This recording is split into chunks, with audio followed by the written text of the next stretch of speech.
My aunt called, echoing the family line. You've always been the dependable one. I hung up mid-call and then.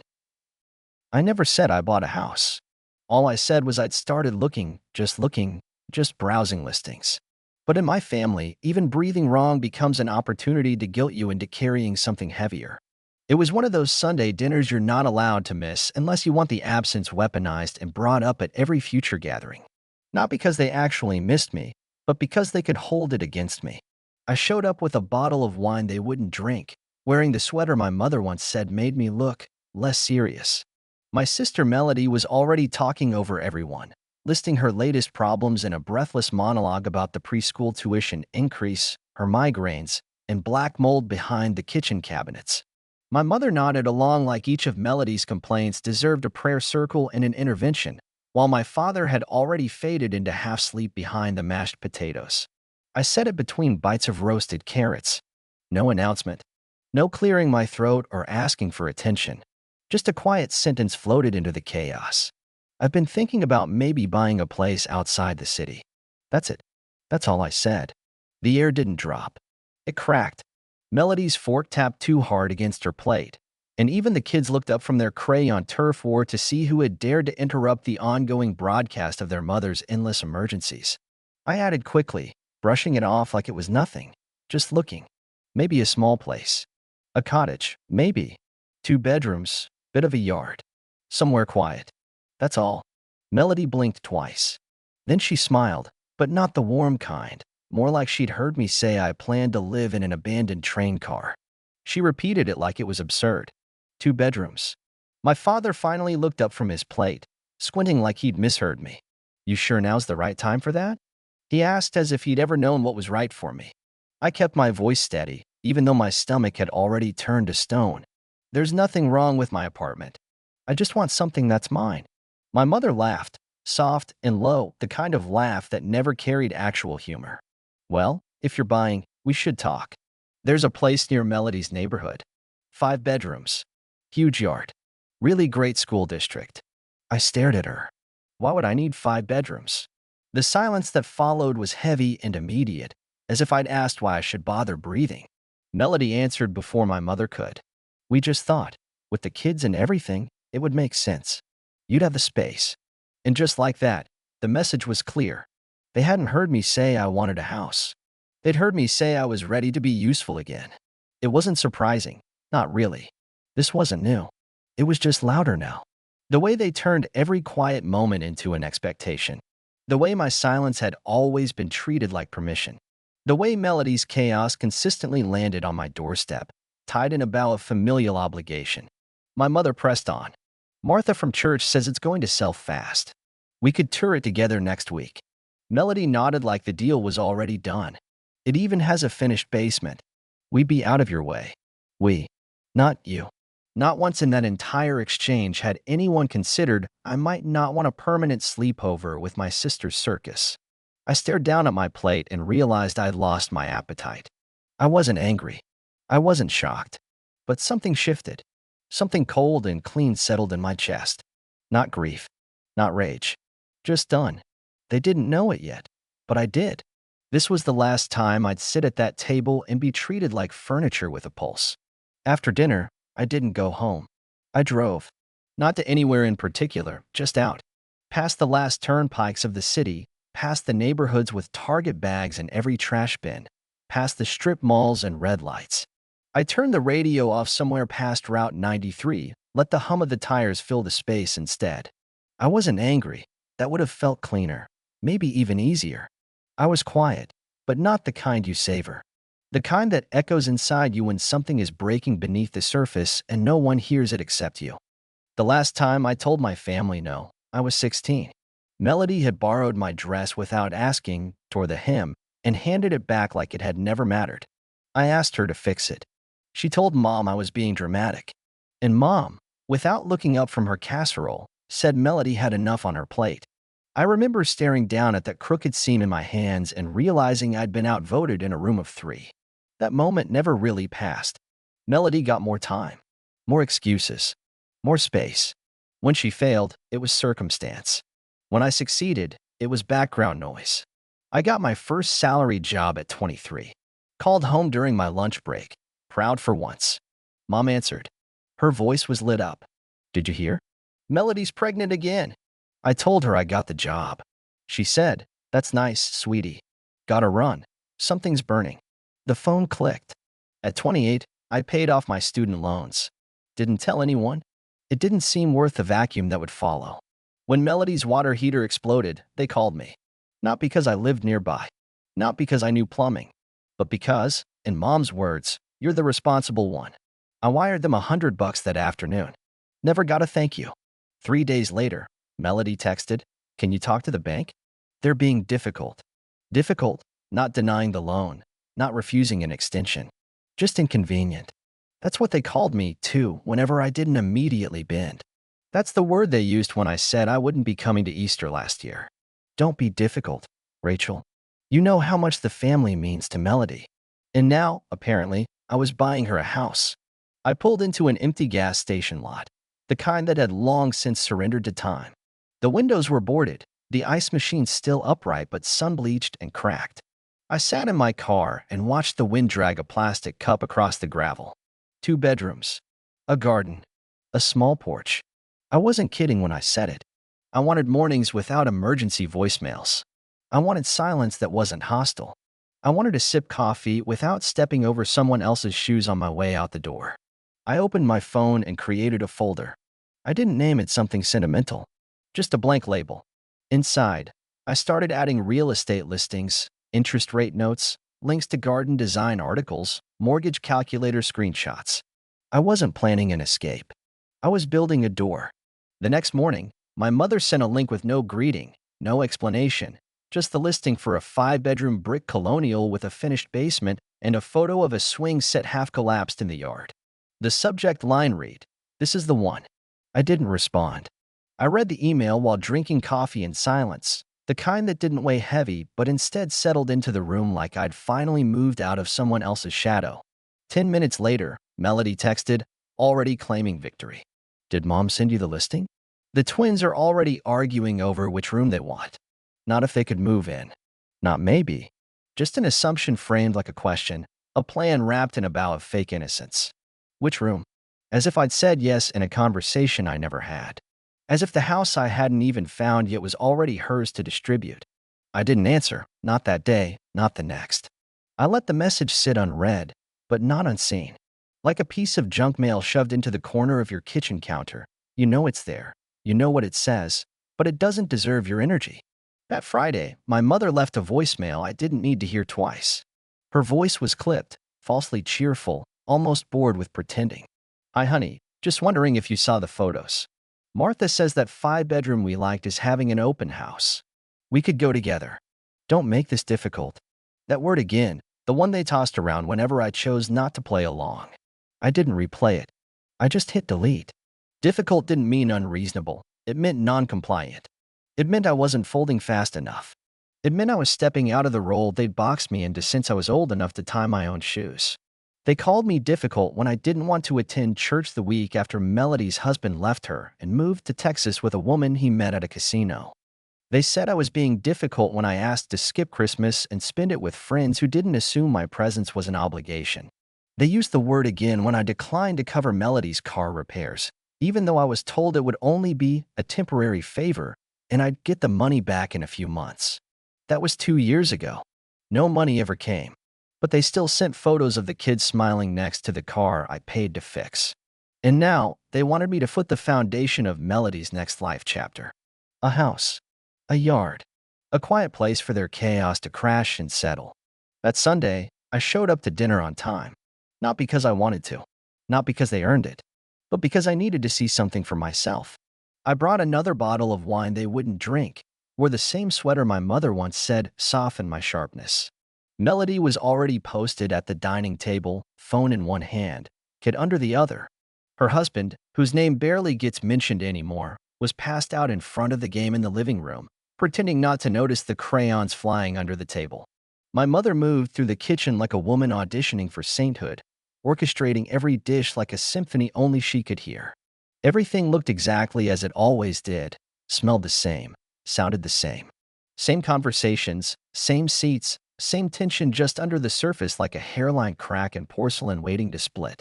I waited until after the salad was passed, until after Dad mumbled grace and the children were momentarily distracted by gravy. Then, without raising my voice or clearing my throat, I spoke. I bought a house. The air didn't fall silent. It fell apart. My mother froze mid-reach. My father stopped chewing. Melody blinked like the light had shifted. You already did, my mother asked, voice thin and distant, like I'd betrayed her in a language she didn't understand. I nodded. Closed last week. Melody tilted her head, as if squinting at a puzzle. You didn't say anything. Didn't feel the need, I replied. My father finally looked up, eyebrows knotted. You didn't run it by anyone? I folded my napkin carefully and placed it in my lap. Wasn't looking for permission. My mother tried to recalibrate, aiming for calm but landing somewhere between disappointment and fear. We just wanted to make sure you had something suitable. Melody leaned in, her voice syrupy soft. It's just, the girls were excited. I let that sentence hang like damp laundry. I looked at Melody, then at the children throwing mashed potato at each other, and said evenly, they already have a home. This one isn't it. That was the end of it. No one knew what to say after that. And that silence, the one they always feared, the one they used to fill with noise and guilt, finally belonged to me. No one followed me out. I left the table mid-clearing, took my coat from the hook, didn't bother offering hugs or excuses. I didn't drive away with tears in my eyes or a dramatic slam of the car door. I just left, clean, quiet, like something that had been long overdue. That night, I ignored their messages. 3 from Mom, 2 from Melody. All variations on a theme. You blindsided us. The kids are confused. You never used to be this cold. That last part made me laugh out loud. Cold. That's what they called me every time I stopped making my life available for their convenience. Cold when I refused to host Easter dinner during a promotion week. Cold when I didn't buy into the forced holiday nostalgia they peddled every December. Cold when I said I wouldn't watch Melody's kids overnight for the 4th time in a month. The next morning, I blocked Melody. Not forever. Just for the day. It felt like setting down a weight I didn't realize I'd been carrying on my shoulders for a decade. That evening, my mother showed up outside my apartment without calling. She knocked hard, a rhythm more accusatory than curious. I stood behind the door, arms crossed, listening to my own pulse. I didn't open it. She knocked again, softer this time. Rachel, I just want to talk, she said. And then after a pause, quieter still, you don't get to shut us out like this. I rested my forehead against the wood. Took a breath. I'm not shutting you out, I said clearly. I'm choosing not to let you in. She waited a beat. Then I heard her footsteps retreat. 10 minutes later, I got a text. Not from her number. From Melody's husband's. It was a photo. The 2 girls, sitting on bunk beds, holding signs made of printer paper and crayon. We miss you, Aunt Rachel. Come visit us soon. I stared at it for a long time. My thumb hovered over the keyboard, then dropped. I said nothing. 2 hours later, another photo arrived. This time of the baby's crib shoved into the corner of Melody's bedroom. The caption read, "He keeps waking up. He needs sleep. Please." The guilt pressed against my ribs like a seatbelt in a car I never agreed to ride in. I didn't answer. Instead, I opened my laptop, emailed the realtor, confirmed the closing date, utility transfer, key drop-off. I clicked open the folder I'd started weeks earlier, the one with no title, no cover image, just raw files. Articles about septic systems, contractor estimates, photos of sunlight in rooms that didn't echo with other people's noise. I added a new file, titled it Life, Unshared, then shut the lid. I didn't invite anyone to see the house. Not when I picked up the keys, not when I walked through the empty rooms letting the echo of my own footsteps settle into the floorboards, and not when I stood in the backyard breathing in the stillness of a place that asked nothing of me. There was no post online, no family group text, no subtle hint dropped in passing. I didn't owe them that. But news, like mold, always finds a way to spread. Melody texted first. Mom said you closed. Why didn't you tell us? I didn't answer, which only encouraged her. 2 hours later came the second message. You said 2 bedrooms, but there's a sunroom too, right? That could be the baby's room. Not a question. A strategy. And then a third, only minutes later. We've already started packing. Just a few boxes. Mostly the kids' things. No punctuation. No hesitation. Just assumptions braided into certainty. I put the phone down and left it face down on the counter, let it buzz until the battery died. It didn't deserve a reply. That weekend, I came back from the grocery store with 2 bags of oranges, bread, and the quiet thrill of owning space that no one had ever tried to steal. But as I pulled into the drive, I saw her, my mother, standing beside my building with her arms folded so tightly across her chest it looked like she was holding herself together. She didn't wave, didn't smile, just watched me park like she was waiting to deliver a verdict. I stepped out slowly, set my groceries on the curb. "You're being unreasonable," she said before I could say a word. I didn't respond. I just reached for the bags, one by one, and she followed. "They're your family," she continued. "You're not even using all that space. Why would you need it?" I unlocked the trunk, pulled out the second bag of fruit, and walked toward the door. "Mara, don't ignore me. You're acting like a stranger." I turned to face her, fully and clearly. "I'm acting like someone who finally has a choice." She flinched, just barely. "They have nowhere to go," she added, softer now. "Melody's exhausted. The baby cries all night. The girls keep asking why you don't love them anymore." I paused with the key in my hand, the bag of oranges biting into my arm like a reminder I didn't need. "You always said you'd be there for them," she whispered. "You always said you were the steady one." I nodded once. I was. Her voice cracked at the edges, but the performance had lost its shine. "So why are you doing this?" she asked. I let the words hang in the air before answering. "Because for once, I'm building something that doesn't come with a back door for everyone else." She looked past me then, at the hallway, the staircase, the home I hadn't invited her into. She didn't ask to come up, and I didn't offer. When I shut the door behind me, it didn't slam. It clicked. Clean. Final. Like a sentence ending exactly where it should. But they didn't stop. When silence didn't move me, they tried volume. Not shouting, just spreading it like butter over too much bread. Aunt Carla called me the next evening. I hadn't spoken to her since 2020, when she forgot my birthday and sent Melody a necklace for hers. "Sweetheart," she started, syrup slow, "your mom's been worried sick. This whole house thing, can't we all just talk?"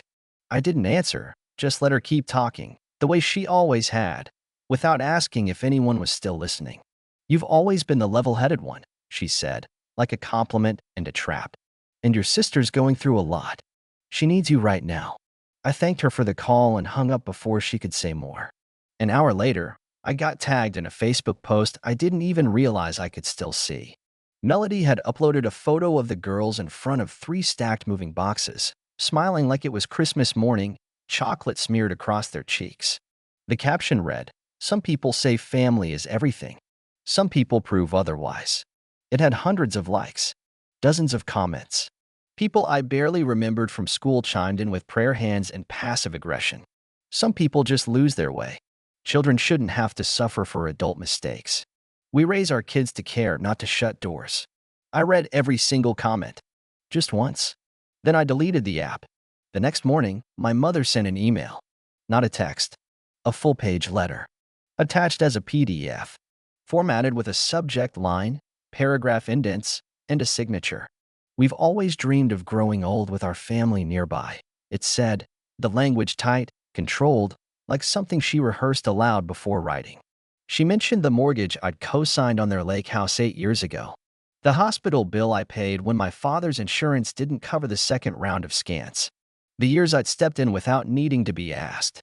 Then, in the third paragraph, came the turn. "Why now? Why are you choosing distance over duty?" I didn't respond. I printed it, folded it in half, and slid it into a drawer labeled legal. That night, I watered the lavender in the front box, brewed mint tea from a plant I hadn't killed yet, and sat with a book I'd been meaning to read for 3 years. There were no footsteps overhead, no noise behind thin walls, no bedtime tantrums, no passive guilt seeping in through the windows. Only the sound of my own clock ticking, a sound I hadn't heard clearly in years. It didn't feel lonely. It felt honest. And if they wanted to rewrite the story, if they needed me to play the villain in order to keep their hands clean, then that was fine. I had no interest in defending myself to people who'd already decided who I was. The following Monday, I changed my phone number. No announcement. No warning. Just a quiet 15 minutes at a wireless kiosk, a new SIM card, and a list of contacts trimmed to 4 names. I updated nothing online, left no breadcrumbs. When the lease on my apartment ended, I moved in one trip using a service they'd never heard of, the kind that doesn't leave branded tape or labeled boxes behind.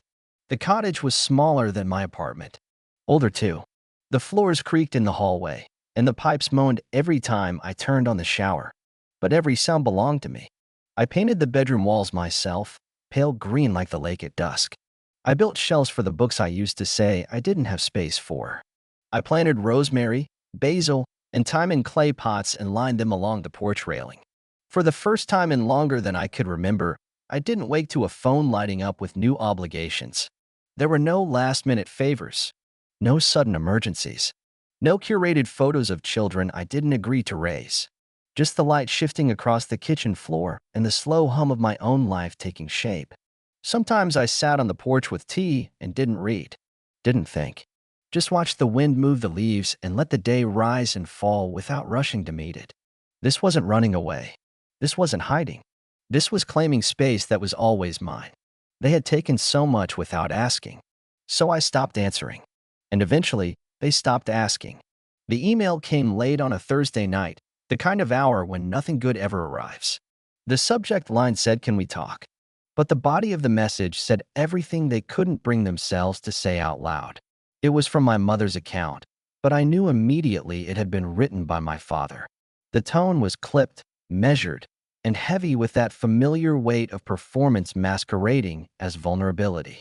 The first paragraph recounted the decline of their retirement plans, how the house had become too much to maintain, how the market had dipped below what they expected, how they'd always believed Melody's family would take over the home when the time was right. That was the plan, apparently. Not a suggestion, a plan. One never shared with me until it was already presumed I'd fund the pieces they'd misplaced. The second paragraph dropped with all the grace of a stone in water. "We know we've made mistakes," it read, "but family takes care of family. Your sister and the kids need stability. Your mother and I aren't getting any younger." That breath in the middle of the sentence, that little pause, I could feel it even through the screen. It wasn't hesitation. It was a loaded silence, the kind that dares you to contradict someone while pretending to ask for your opinion. I read it again, not because I didn't understand it, but because I understood exactly what they were asking me to be. The patch, the backup plan, the built-in safety net that doesn't complain when it's stretched too far. I didn't reply that night. I didn't reply the next day either. Instead, on Sunday morning, I printed the email, folded it into 3 perfect sections, and slid it into a plain white envelope. I included one thing inside, a card. Not a letter, not an explanation. Just contact information for a financial advisor specializing in senior relocation and estate planning. No message, no return address. I dropped it into the post office box without ceremony. And for the first time in months, I didn't feel like I'd done something cruel. I felt done. Completely, finally, without doubt or tremor, done. But endings are never quiet when people think you owe them a continuation. The following week, Melody tried again. This time, it wasn't crayon drawings or passive-aggressive captions. It was a voicemail that started with a laugh that sounded rehearsed. "Okay, so I know you're still probably mad," she began, as if we were children squabbling over a toy and not 2 grown women standing on opposite sides of a boundary she kept trying to bulldoze. "But we really need to talk," she continued. "I was thinking maybe we could just stay for a few weeks. Not forever, just until things settle." I deleted the message without finishing it. A few weeks would turn into a season into a year into permanent. I knew the script. I'd lived it. I wasn't stepping back into it again. That weekend, I visited a hardware store and bought a new lock. Not because I thought they'd show up with bags in hand, but because I needed the comfort of knowing I was no longer reachable by proximity or pressure. I replaced the old deadbolt myself, tightened it until the metal felt unmovable beneath my fingertips. It was the first time in my adult life I'd altered something physical to match a decision I made emotionally. A few days later, my phone rang with an unfamiliar number. I almost didn't pick up, but something told me to. It was a woman named Rachel, a neighbor from the house next to my parents'. She spoke gently, awkwardly. I hope this isn't overstepping, she said. But your mother told me you were having difficulties. She asked me to reach out. I thanked her for the call and told her kindly not to do it again. After hanging up, I stood in the middle of my kitchen, holding the phone like it had burned me. The next morning, I drove to the lake alone, parked, and sat on a bench overlooking the water I once thought I'd inherit. The silence there was not hollow. It was solid, like a sealed door finally closed behind me. Then came the final reach. A letter again, but this time written in my mother's voice, flowing and sharp, one part nostalgia, two parts accusation. She spoke about birthdays missed, about the meaning of traditions, about how they only ever wanted the best for all of us. She didn't say my name until the fourth paragraph, and when she did, it wasn't as a daughter. It was as a disappointment. You used to be the one we could count on, she wrote. What happened to that girl? The implication hung there like mold in the walls, unacknowledged but poisoning everything anyway. I didn't write back. Instead, I spent the next morning painting my front door a muted navy, something soft that caught the evening light just right. I hung a wind chime near the porch and replaced the doormat with one that simply read "No soliciting." I swept the walk and watered the herbs and realized I hadn't thought about Melody's living situation in days. They were still out there. I knew. Planning, hoping, rewriting. But I wasn't part of the plot anymore. They could cast new roles if they wanted. I was no longer auditioning. That weekend, while reading on the porch, I saw a car slow down in front of my house. Not a family car. Not a stranger. It was Melody's husband, alone, engine idling. He didn't get out. Didn't wave. Just stared at the house like it owed him something. After a moment, he pulled away. I didn't move until the taillights were gone. Then I stood, walked inside, and locked the door. That evening, I finally answered one of the messages I'd left untouched for weeks. A friend I hadn't seen since grad school had invited me to visit their cabin in North Carolina. I wrote back, told her yes. Not maybe. Not someday. Yes. I packed lightly. Left the porch light on. Drove with the windows down. And for the first time in years, when I left the house, I didn't look back over my shoulder. I didn't wonder if someone would be waiting. I didn't brace for consequence. I just drove, quiet and free, into something that felt, finally, like forward. I came back from the trip feeling like something had finally settled inside me. Not like a decision, but a fact, immovable and complete. The cabin had been quiet in a way I'd forgotten people could live. No crying behind paper-thin walls, no phones lighting up at dawn with requests dressed as emergencies. It rained the second night, steady and soft, and I sat on the porch wrapped in a blanket, just listening to it hit the roof and the leaves, uninterrupted. When I returned home, my house didn't feel like a place I was retreating to. It felt like something I had claimed, earned. The keys in my hand didn't weigh like burden. They fit like a final piece snapping into place. There were no new emails. No new texts. No missed calls. I thought maybe they'd stopped. Maybe silence had done what logic and boundaries couldn't. But then, 1 week later, a padded envelope showed up in my mailbox with no return address. Inside was a single photo of Melody's 3 kids standing in front of a moving truck. The middle child held a cardboard sign with hearts scribbled across the top, and the words were coming soon in permanent marker.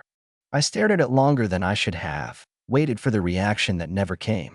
No panic. No guilt. Just the distant echo of a game I no longer played. I burned the photo in the sink, watched the edges curl and blacken, then rinsed the ashes away before they could leave any kind of mark. 2 days later, the real estate agent who sold me the cottage forwarded an inquiry she'd received. It was from someone pretending to be me, asking for access to make a few updates to the property's records. When the agent called to confirm if it was legitimate, I said no. I asked her to flag the email. She sounded hesitant, like she knew there was more to the story, but she didn't ask. And I didn't explain. That night, I changed every password, froze my credit, locked down every account they might try to reach through. They weren't coming through the front door anymore, so they were looking for a side window. I sealed them all shut. After that, everything went still. Truly still. No packages. No messages. No accidental drive-bys. The family group chat went quiet, or maybe I just finally left it without remembering to feel bad about it. It was like a storm that had screamed itself hoarse and finally collapsed into windless air. I spent mornings drinking coffee on the porch with my feet up on the railing, watching the neighbor's cat stroll along the edge of the fence. I learned how to bake bread that didn't come out dense as a brick. I painted my bathroom soft gray. I started a journal. Some days I filled 3 pages. Other days I just wrote the date and closed it again. It didn't matter. It was mine. One afternoon in early spring, a friend from work came by to drop off a book I'd lent her months ago. She stood on the porch, looked around like she hadn't expected this place to be real. "It's so quiet here," she said. "Don't you ever get lonely?" I thought about it, then told her the truth. "No, not lonely, just alone. And there's a difference." She smiled like she understood, even if she didn't. She handed me the book and left. I sat with that moment for a long time after she was gone, because it felt like the first time someone had asked me a question without expecting my answer to match their need. A month later, a neighbor moved in across the street. Older woman, early 60s, walks with a cane, wears oversized sun hats and floral shirts. She introduced herself on a Tuesday afternoon with a tray of lemon bars and a quick, "Not trying to bother, just being polite." I liked her immediately. We didn't exchange numbers. No expectations. Just a wave here and there when we passed each other on the street. That kind of connection used to feel small, like it didn't count. Now it felt just right. Real, but with space to breathe. The last message I ever got from my family came in the form of a card tucked into my mailbox without a stamp.